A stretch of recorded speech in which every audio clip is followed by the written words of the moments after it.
I say I'm a heterosexual man. Patrick Roberts is making me question that right now. What a goal, you beautiful man.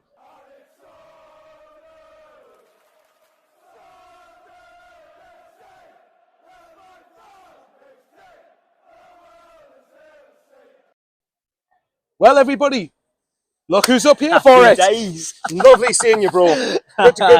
Safe journey up, I assume. Go on then. You start us off. Patrick Roberts is disgustingly good.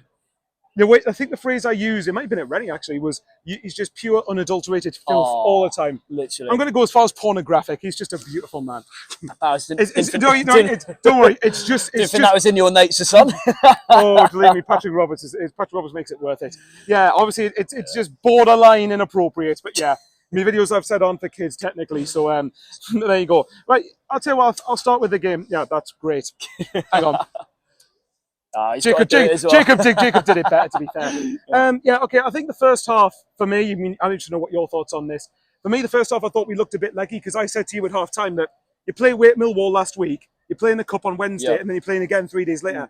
And I thought at times we looked a little bit leggy, especially in the first half. But I thought second half, after I think Reading were the better team for the first 10 minutes, and then last half an hour, I thought we started to press them, and they just.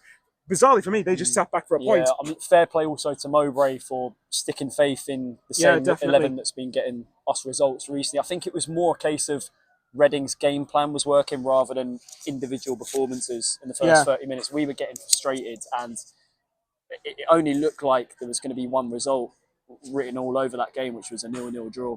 They basically came to play for a point, didn't they? Yeah, they did. Yeah. It's one of those things that we kept seeing it in League One days. It was a flashback, unfortunately, to League One days.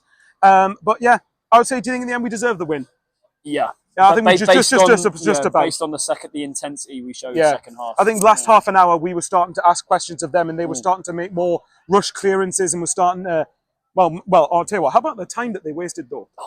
And it was first half. It was surely about 6 or 7 minutes. There was, wasn't it? Yeah. Or should have been.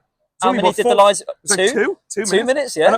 And don't get me wrong, horrendous. I completely get, I know there'll be Reading fans watching this, I completely get why they do it. If you think it's a harder place to get a result, then I show that as a sign of respect towards Sunderland. However, my annoyance isn't so much with Reading for doing it, it's that the referee keeps allowing teams to do that. And it's not just exclusive to this game. There's been a lot of times where referees have just allowed teams to just time waste, sit back, take 30 seconds with a throw in, when it should only take about 10.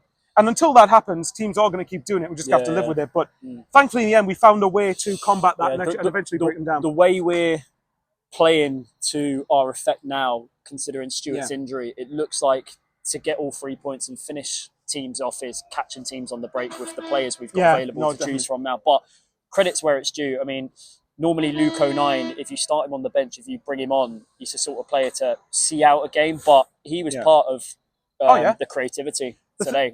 He changed the game in the middle of the park completely. I think as well, we're going to see a lot of that because remember, we've got a game today, obviously, which we've won, thankfully. Game Tuesday, game the following Saturday, game Tuesday, game following Saturday. We've got another 4 games in the next 2 weeks. So, and that's off the back of playing 3 games this week alone. So we're going to need to try and rotate the teams more.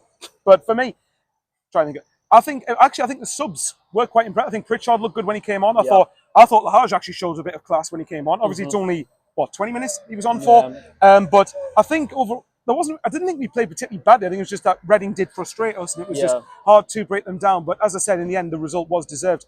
Talk us through the goal. It was brilliant footwork. If you show him on that left-hand side, if you're a fullback, which is incredible, it's criminal on Reading's part that they gave him that much space. You just 9 times out of 10, he's just got too much quality. Hasn't he? Exactly. I have faith he will hit the target, and he's done that today. Yeah, and he's definitely going to show quality across the rest of the season. And this is where I will have to, as much as I hate Alex Neil, this is just my own opinion, but I have to give him credit for the fact he got us promoted, because without that, Patrick Roberts wouldn't be here. And the recruitment team, for me, getting him in the first place in League One and getting him to stay is incredible. But who would you say as your star player? Was there anyone that stood out for you? Patrick Roberts. Yeah, we've got him, haven't we? I mean, a great song for Diallo. That's a new Thankfully, the one that doesn't involve a racial stereotype, which I'm not going to repeat on here. But anyway, top man, thanks very much for coming on. Show Jacob's down QPR, aren't you? On Tuesday. So come show him some appreciation. Come have some good banter with him, and as you guys know, if I've earned a subscription from you, I'm trying to get a 5k subs, hopefully by the end of the season, but we'll see. But anyway, up Patrick Roberts. Want to finish it off? How are the lads? As I always say on Fan TV, keep the faith. Keep the faith, everyone. Take care.